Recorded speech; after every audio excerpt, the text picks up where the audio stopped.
and welcome to the Friends Around the World 5th Anniversary Crochet Along. I have always been amazed at how in my day-to-day life I can have contact with people all across the world through this craft of crochet.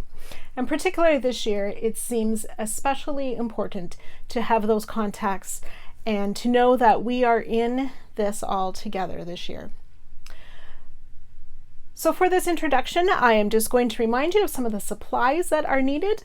The squares have all been designed using what is known as worsted weight or 10-ply yarn. Some countries have it graded in levels. It's yarn weight number 4. Using a 5mm hook. You also need scissors, darning needle for those pesky ends, an assortment of stitch markers, and a cozy seat, perhaps a cup of coffee or your favorite drink while you crochet, and lots of fun of learning together. There are over 31 designers for over 40 squares. I believe it's 43 squares to be offered through this crochet along. So there's lots of options for colors and your size of blanket and so on.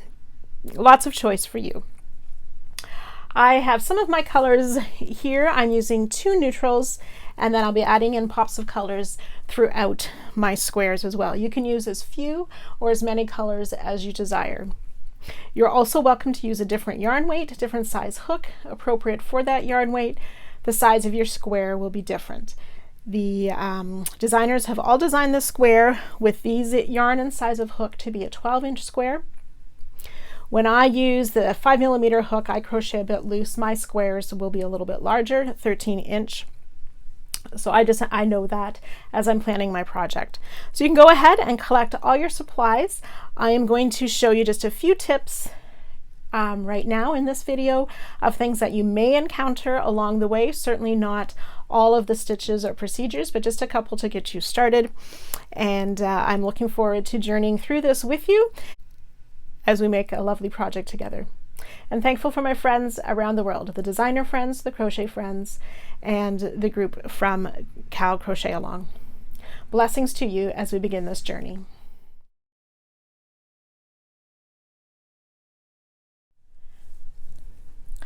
So to start squares, a lot of these squares from this crochet along start with a center, starting either in a circle and working out from there. So we can start with a slip knot on our hook, and often it'll state to chain, could be 3, 4, 5. I'm going to do a chain of 4, and then we insert our hook into this first chain and pull the yarn through the chain and through the loop on our hook, making a slip stitch, and that forms a ring into which we can make a center stitch. So often you will start with a chain 3 if you're working double crochets, for instance, and yarn over, and then work into that ring that we just created to place our stitches. Each pattern will be different, which stitch you're using and how you're working into that ring, but that gives you an idea. I will show you in a few minutes how to do a alternate to this chain 3 as well, but we'll talk about that in a bit. Another way to start is with what's often referred to as a magic circle or an adjustable ring. And that you want to keep the short end of the yarn in front of your hand. I wrap it around my 2 fingers and sort of crisscross the yarn. And then I insert my hook under that front loop to pull through that second loop. I'll try that again.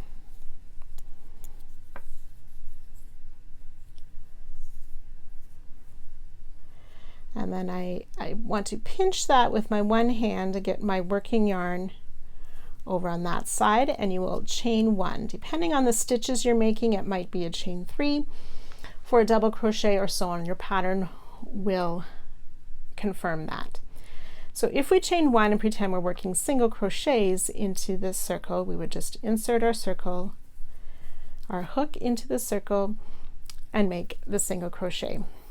for however many is the required amount for that particular pattern.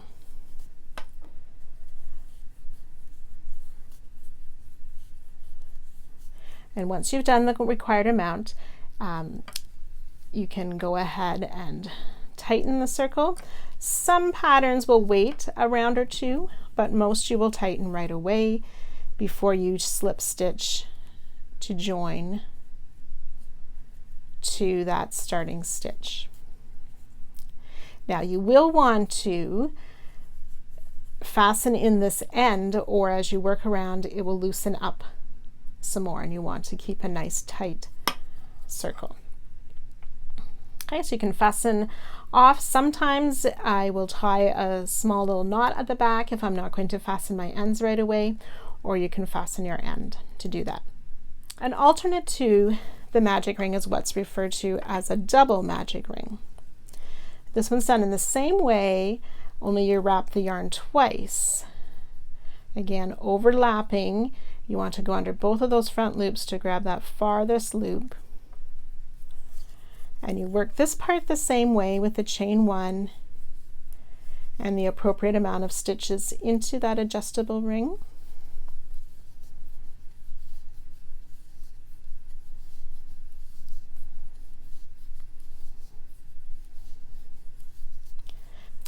So you want to pull the short end just a little bit to see which way it is pulling, and then take the other end of that loop and pull that to tighten up that second loop, and then you pull the short end of the yarn to pull it tight.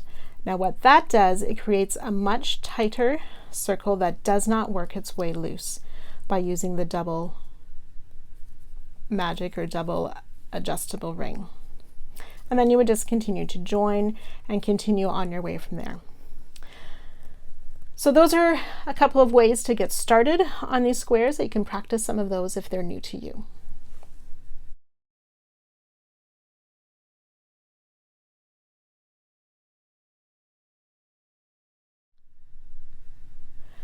So now working a starting stitch as opposed to doing a chain. So I've made my starting ring. Often if you're working double crochets, it will say to chain 3, which will count as your first double crochet. So this can be as you're working in a ring, or if you're working in a straight row, wherever you have joined, instead of making that chain 3. So what I like to do for starting double crochet, there are many methods. This is the one I like to use.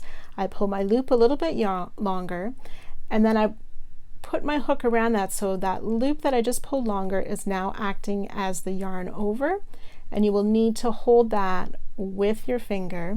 Insert the hook into the hole or the ring, pick up your loop, yarn over, pull through that loop and that yarn over we made with the first loop, and then pull through the last 2 for a starting double crochet, sometimes called a twisted double crochet. And then you would begin working double crochets in a row. So it has the look, a much more similar look of a double crochet. Just need to be careful as you come back to join on that one. It doesn't form quite as straight of a V. This is the first loop of the V, and the second one's a little bit hidden behind. So if you were to join with the slip stitch, you would need to find those top 2 loops to insert and join. And I'll show you that again, only this time I'll show you what it looks like at the end of a row. My first row of double crochet. Often you will see to chain 3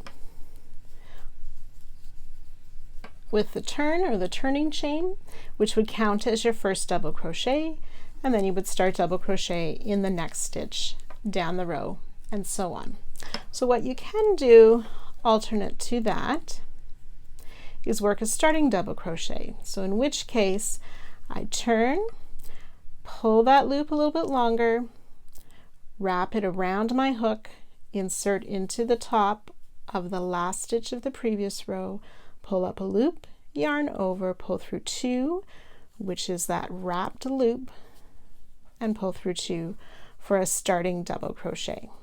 Now my tension was a bit loose on that one, so it takes a little bit to get the tension and the sizing of that first loop to match, but it's a neat technique to starting the next row.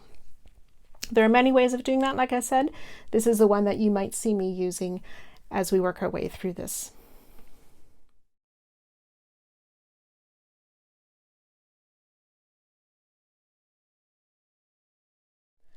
Now for starting a new color in a round or a row, there's many options. So the first option is you can join with a slip stitch and make the appropriate number of chains. So if we were working double crochet, often you would make a chain 3 to stand as a double crochet, or sometimes a chain 2 is used.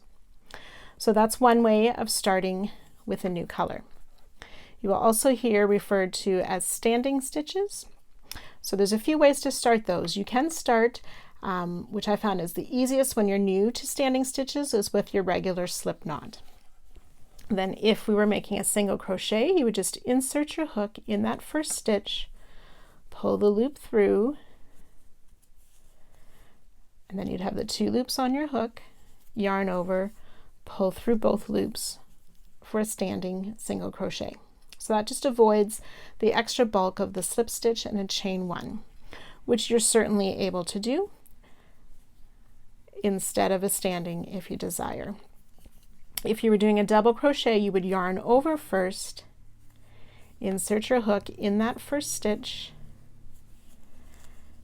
and pull through 2 and pull through 2 for a standing double. And then you can see how the slip knot is at the top of the stitch. And like I said, this is an easier way if you're new to standing stitches. It does sometimes when you join at the end of this round, it's a little bit looser with that slip knot and can make the join appear a bit messier. So there's a couple of ways you can do instead of that.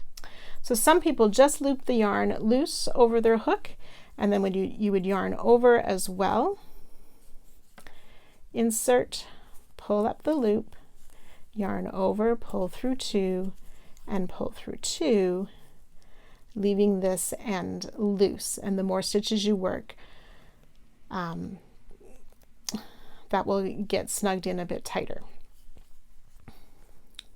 Okay, another way is to start with several, and I find this a bit more secure than the other way, is you wrap from the back to the front several times around the hook, insert, and that can be for no matter what stitch you're doing, insert, pull up a loop. If you're doing a single crochet, you just yarn over and pull through 2. You would work a few stitches and then unloop all of these yarn overs, and it would be more secure.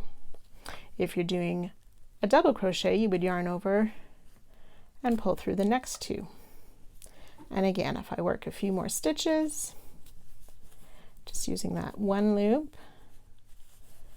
So after about 3 or 4 stitches, you can take these extra yarn over and your yarn is secure and you've made your standing double crochet.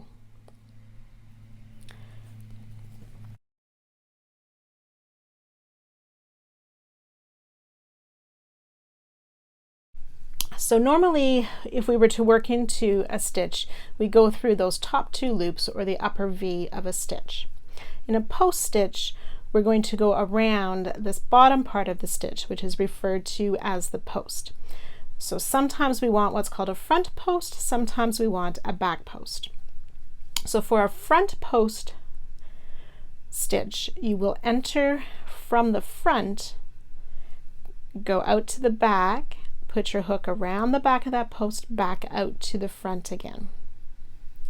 So if we were to do a front post double crochet, you yarn over first, insert the hook from the front around the back of that post, back out to the front. We yarn over and pull that loop through and up, yarn over, pull through 2, pull through 2. So it makes a raised stitch for some nice texture and design.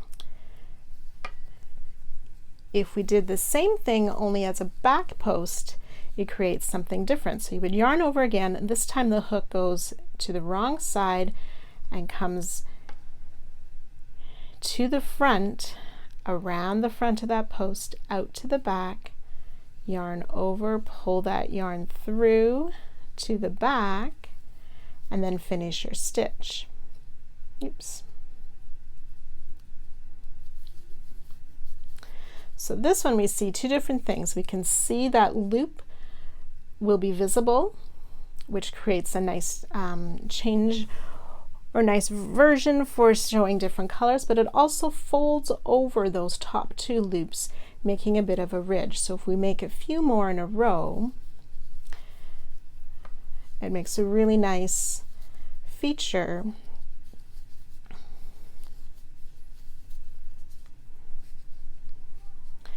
And you can see those loops, which makes a nice texture and interest to the square as well.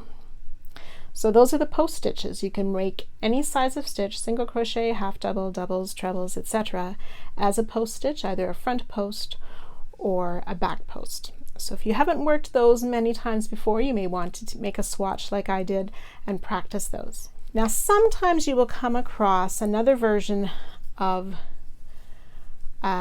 post stitch known as a shallow post stitch, and that's often done as a back post stitch then. So instead of working actually around the post, you're going to go through these top two loops, but you would enter from the back under the top two loops and out the top two loops of the next stitch to pull the yarn through. So we call that a shallow back post. So the yarn that's worked around the post is more hidden in this one. It's not as visible. It still creates, it folds over those top two loops, but it's not as much of a raised design. So you will find that sometimes. If you haven't worked the shallow one, that's a good one to practice as well.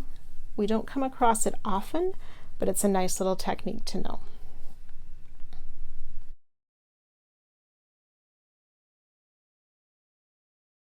One other technique to know is a back loop only or front loop only stitch.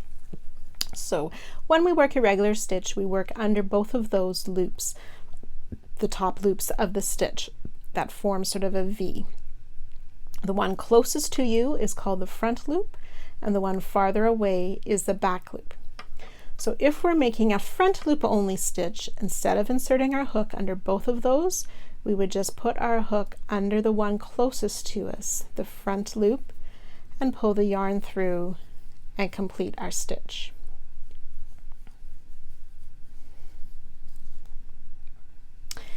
That is often used, say we've made back loop only stitches a few rows below, and you may have that front loop left, and we might want to work over top, or it's called overlay, where our stitch would come over top and work into that front loop. So you'll see where that's used in the squares. For a back loop only stitch, again, if you look at these top two loops, you would insert under that back loop, pull your loop through, and finish the stitch. So I'm just making single crochets here in under the loop farthest away from us, that back loop, to finish your stitch.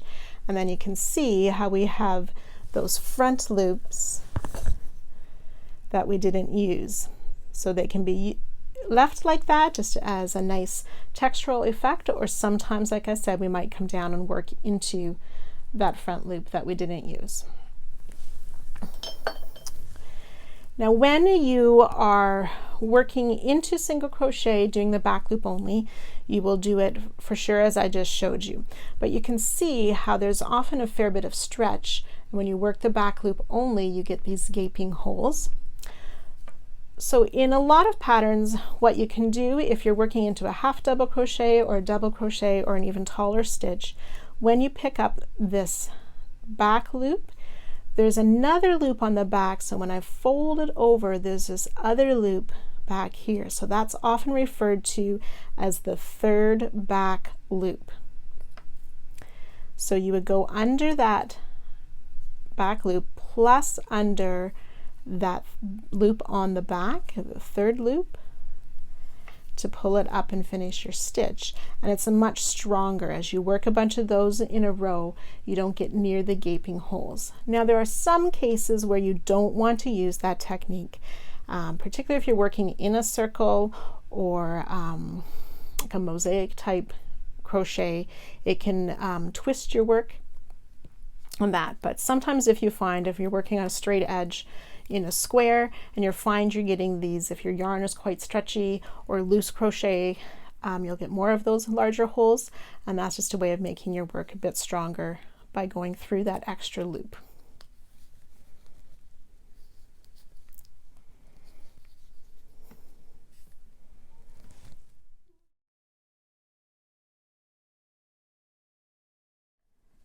Many designers will refer to a needle join at the end of a round. It makes a nice neat finish. I have a confession to make. I don't like using my needle. I like to crochet and I don't like to sew. So I have researched a little bit, and I have come up with a modified needle join that I use my hook with. It's done very similarly, so you can see how I've just done a few stitches on each side of a corner, and I'm ready to join to my starting stitch. So traditionally you will slip stitch to the top and fasten off, and if you're comfortable with that, you may still use that. I often use that. It's quick and easy and simple, and I like that many times. But especially if you're working the next round back post or front back post stitches, it makes a much neater finish to use the needle join. So what I do first is I cut my working thread before we would join, and I pull the loop so that thread comes through. And then we want to turn our work to the back side. I'm going to skip this, our starting stitch of the round, and working on the stitch beside it, I want to insert my hook under that third loop on the back and through the back loop of the stitch. Grab that yarn and pull it through those two loops. Then I come back to the last stitch that we worked, and the same thing, insert my hook under both that third loop on the back and the back loop, grab that working yarn again and pull through that stitch. And then one last step on our starting stitch of the round, again I will insert my hook under that third back loop and the back loop of the stitch and pull that working yarn through there. Okay, and then I usually just sort of stretch it a little bit to make sure the tops of each of those stitches are equal size. And then if I turn it back to the right side, we have a join that is very much similar to a needle join. I didn't have to switch and thread a needle, and I could still use my hook, and I'm much more comfortable with that join. So if that's something that works well for you, you may go ahead and use that as well instead of a needle join. It's entirely up to you. If you're happy with a needle join, you may go ahead and use that as well.